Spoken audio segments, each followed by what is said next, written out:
এখন আমি শ্যামা চালের ক্ষীর বানিয়ে দেখাবো। গ্যাসটা জ্বেলে নিয়েছি, কড়াইটা গরম হয়ে গেছে, এতে একটু ঘি দিয়ে দেবো। ঘি দেওয়ার পর আমি একটু এলাচ, লবঙ্গ, দারচিনি দিয়ে দিলাম। এবার এই চালটা একটু ধুয়ে নেব। একটু কাজু কিশমিশ এর মধ্যে দিয়ে একটু ভেজে নেব। হালকা করে ভাজার পর এই চালটা আমি ধুয়ে জল ঝরিয়ে রেখে দিয়েছি, শ্যামা চালটা। এবার আমি এই চালটা দিয়ে দেব।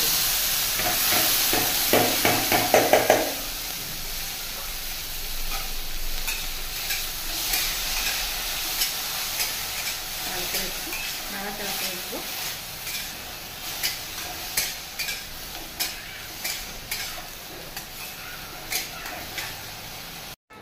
এটা চালটা যখন আমার একটুখানি ভাজা হয়ে গেছে,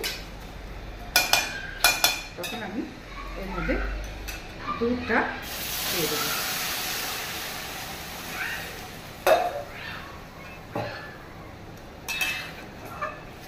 ঢাকা দিয়ে এটা বেশ কিছুক্ষণ সিদ্ধ হবে।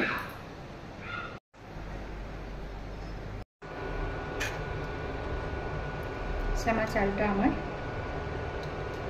পুরো একদম সুন্দরভাবে সিদ্ধ হয়ে গেছে। এবার এর মধ্যে চিনিটা দিয়ে দেব। এর সাথে একটু গুঁড়ো দুধ দিয়ে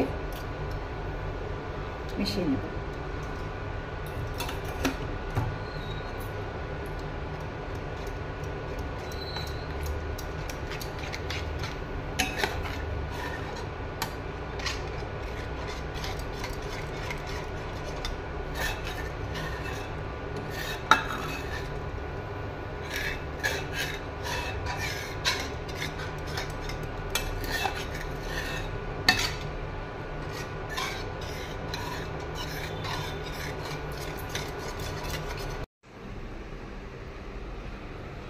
এটা হচ্ছে শ্যামা চালের পায়েস।